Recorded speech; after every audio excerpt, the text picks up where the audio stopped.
Bismillahirrahmanirrahim. Alhamdulillahirrabbilalamin. Wassalatu wassalamu ala asrafil anbiya'i wal mursalin wa ala alihi wa sahbihi ajma'in. Allahumma salli ala Sayyidina Muhammad wa ala ali Sayyidina Muhammad.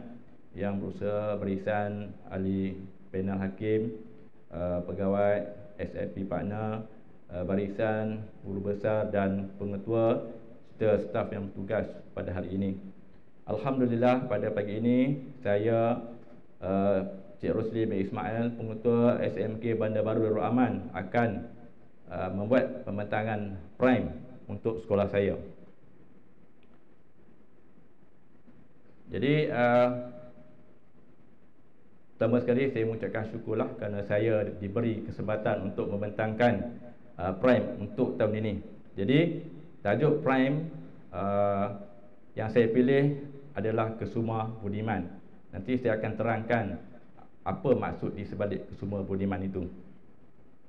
Jadi sebelum saya membentangkan projek ataupun amalan terbaik yang akan saya kongsikan kepada tuan-tuan dan puan-puan, jadi sedikit profil tentang diri saya. Yang pertama berkenaan dengan sejarah perkhidmatan, yang kedua berkaitan dengan anugerah pencapaian.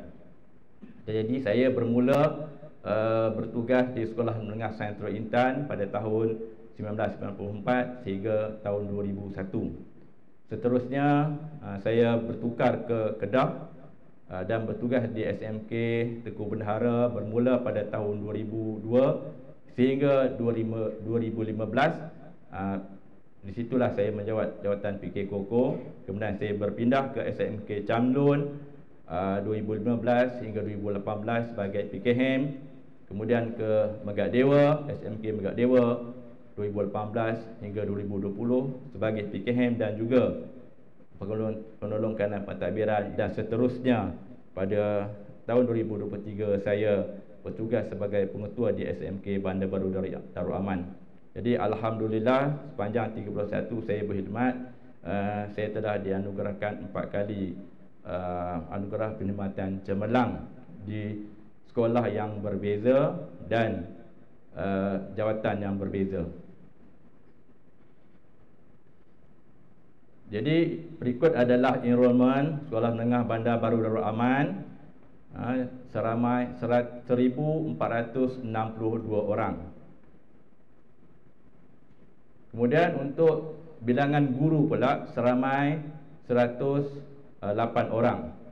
Dan daripada 188 orang itu, kekuatan yang saya dapati di sekolah ini seramai 16 orang pemeriksa kertas SPM, manakala 9 orang adalah jurulatih.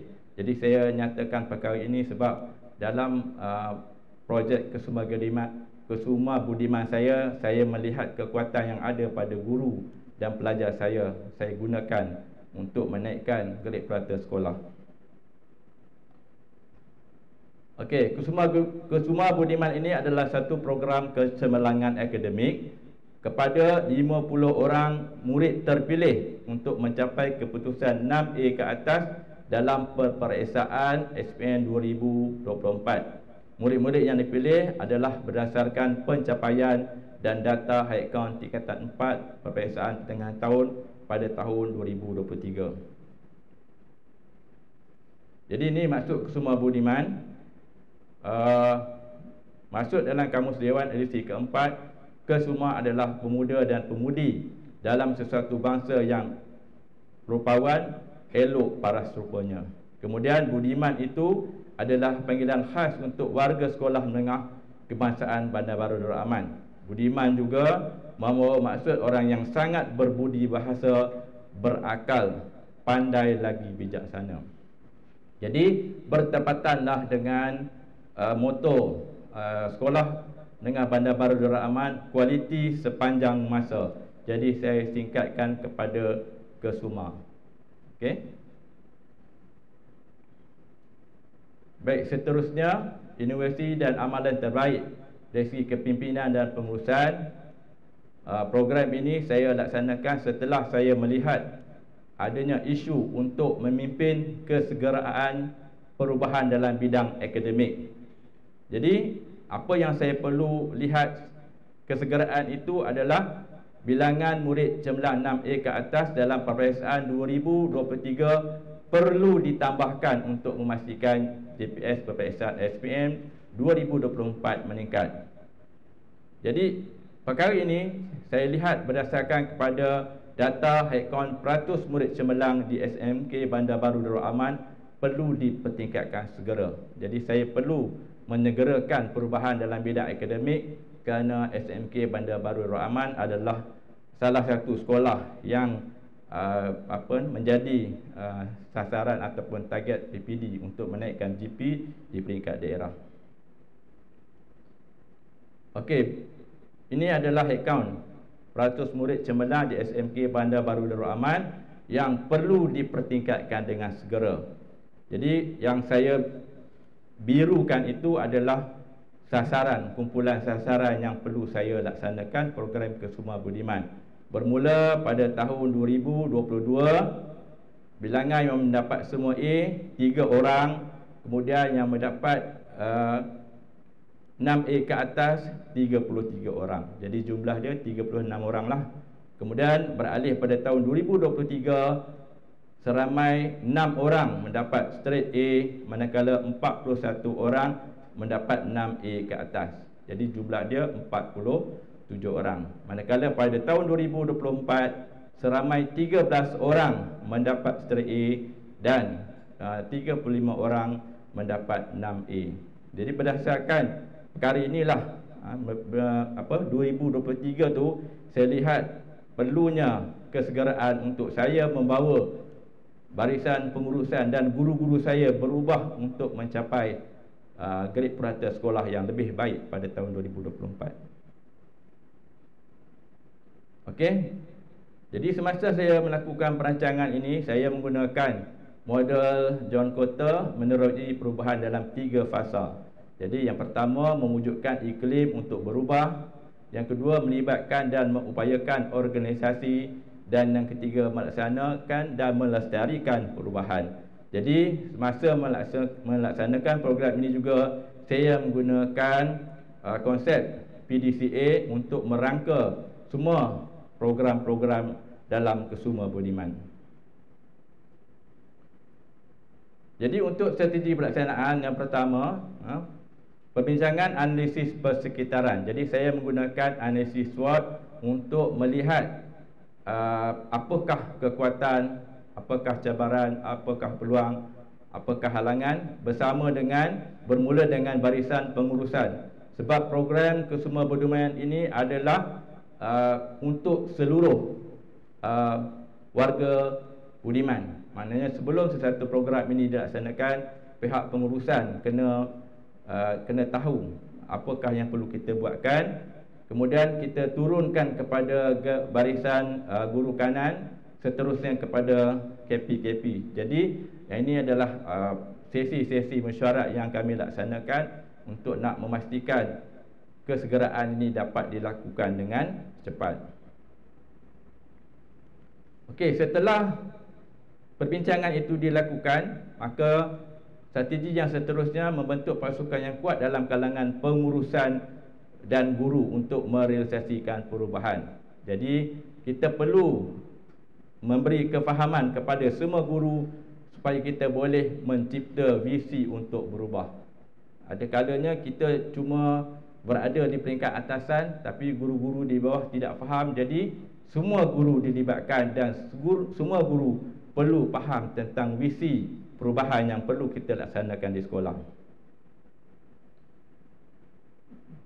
Seterusnya, perkongsian visi ini bukan setakat kepada guru-guru, kita juga mengadakan perkongsian kepada seluruh warga Budiman, termasuklah murid-murid. Jadi pada masa perhimpunan rasmi, semua murid diterangkan, dinyatakan dengan jelas visi kita untuk mencapai keputusan 6A ke atas itu lebih baik berbanding dengan tahun-tahun sebelumnya.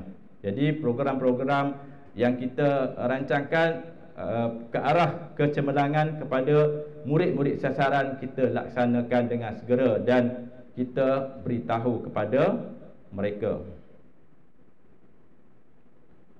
Baik, seterusnya cabaran dan penyelesaian. Setiap tindakan, setiap perkara bila kita melakukan mesti ada cabaran. Jadi apakah cabaran yang dikenal-pasti untuk saya dan pihak pengurusan serta guru-guru untuk melaksanakan program ini? Yang pertama adalah kefahaman murid dan waris tentang pakej mata pelajaran dan hala tuju kejayaan yang jelas. Sebab pada saya, sesuatu program itu akan berjaya dengan cemerlang apabila murid dan waris faham apa yang mereka perlu lakukan. Kemudian cabarannya seterusnya, penguasaan dan keupayaan menguasai isi kandungan mata pelajaran pada tahap optimum. Setelah murid faham, mereka perlu menguasai isi kandung mata pelajaran pada tahap yang paling tinggi. Dan akhirnya mereka perlu menguasai ataupun keupayaan menguasai strategi mencapai tahap cemerlang. Jadi program yang dirancang untuk waris dan pelajar-pelajar adalah seperti berikut. Yang pertama, program Jaya Waris Cemerlang Murid Terbilang. Jadi kalau kita tengok di situ, bila perjumpaan waris itu diterangkan dengan sejelas-jelasnya tentang hala tuju, kerjaya dan tentang pakej mata pelajaran yang perlu diambil oleh anak-anak mereka, supaya ibu bapa juga turut membantu program ini dilaksanakan. Okey, seterusnya program-program lain juga, program bimbingan berfokus excellent student. Jadi 50 orang pelajar yang dipilih tadi, kita akan buat satu program berfokus.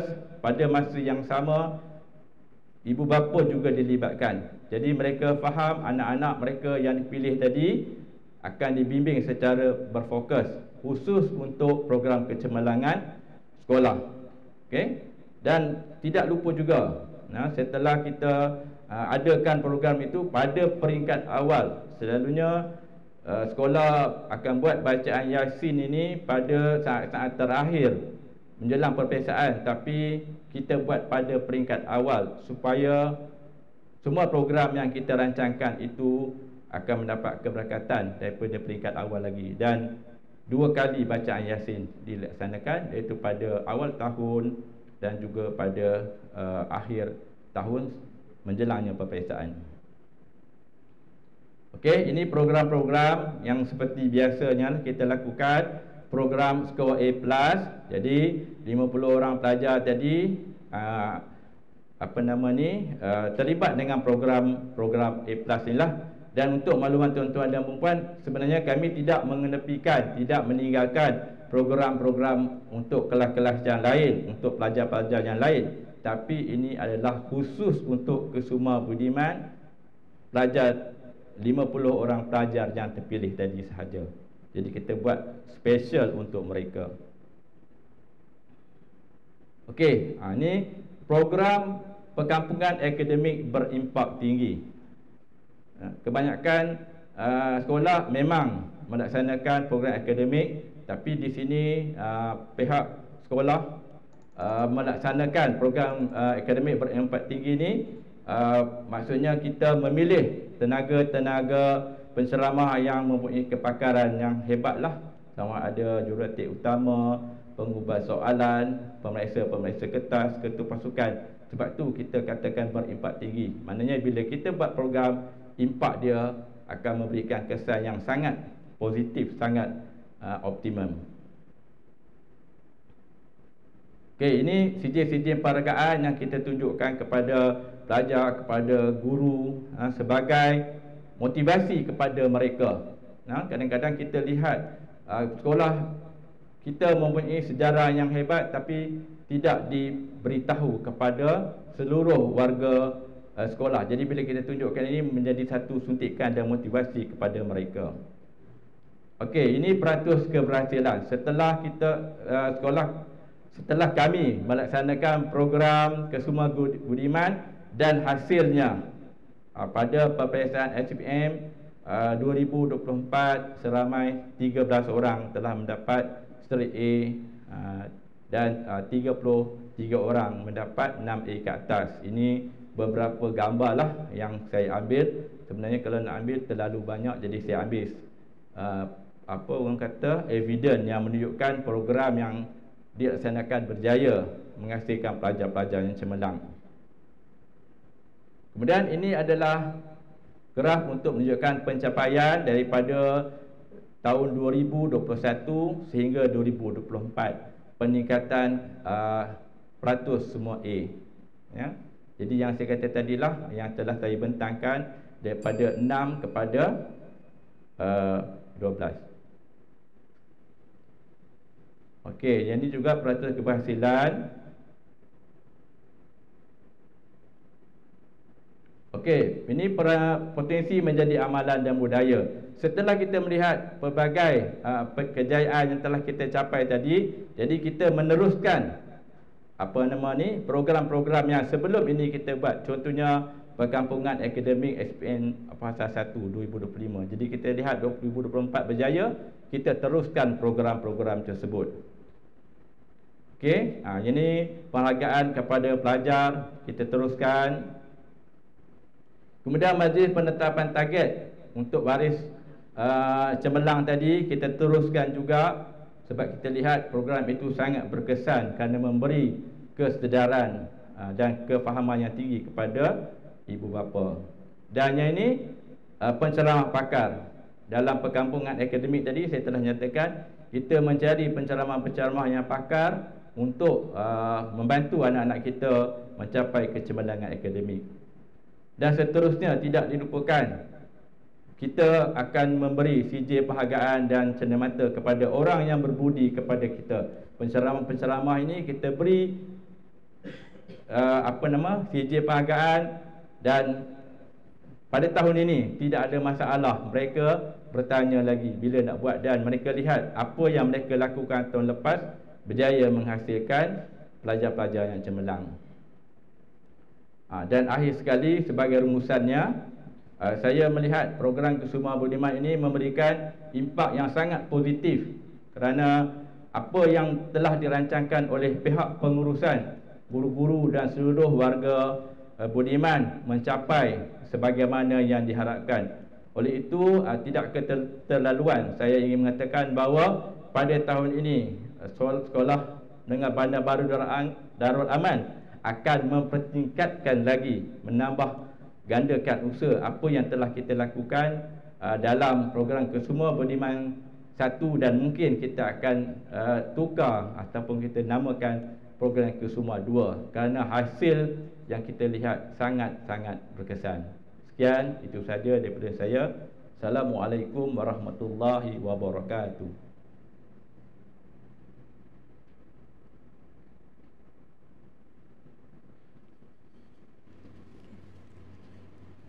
Okey.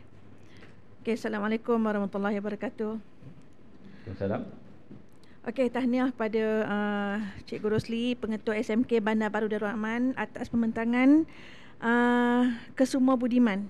Okey, sebentar tadi. Okey, kemudian tahniah jugalah bila kita nampak nama Kusuma Budiman itu, daripada tadi awalnya kita nak tanya apa maksud sebenarnya Kusuma. Dan alhamdulillah lah kita dah dapat apa maksud sebenarnya Kusuma. Okey, soalan saya. Okey, daripada apa yang dibentangkan tadi, kita nampaklah impak yang telah pun dicapai hasil daripada program. Ada pelbagailah program yang dimasukkan dalam Kusuma Budiman tadi.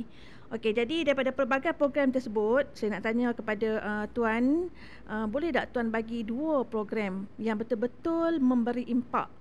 Okey, sehingga berjaya daripada 50 murid tadi, yang saya nampak tadi 49 orang telah pun berjaya mencatat 6E dan ke atas. Okay, itu soalan saya. Terima kasih Juri. Jadi untuk program tu yang pertama saya lihat memberikan impak paling tinggi adalah perkampungan akademik. Sebab daripada perkampungan akademik tu kita rancang daripada awal tahun, kita memilih tenaga-tenaga pakar yang bukan saja daripada daerah kita, sehingga kan kalau mata pelajaran sains komputer kita jemput penceramah daripada Perak. Jadi kita memilih orang-orang yang pakar, sebab kita nak memastikan 50 orang yang kita sasarkan itu mendapat sentuhan yang lebih berbanding dengan orang lain lah. Jadi itu yang pertama. Sebab tu kita panggil perkampungan akademik berimpak tinggi, kesan dia tinggi. Kemudian perkara yang kedua, penetapan target waris cemerlang tadi. Waris cemerlang apa tadi? Yang pertama tu. Jadi sebenarnya di situlah kekuatan, sebab saya selalu melihat kalau kita nak berjaya, kita bermula dengan langkah pertama.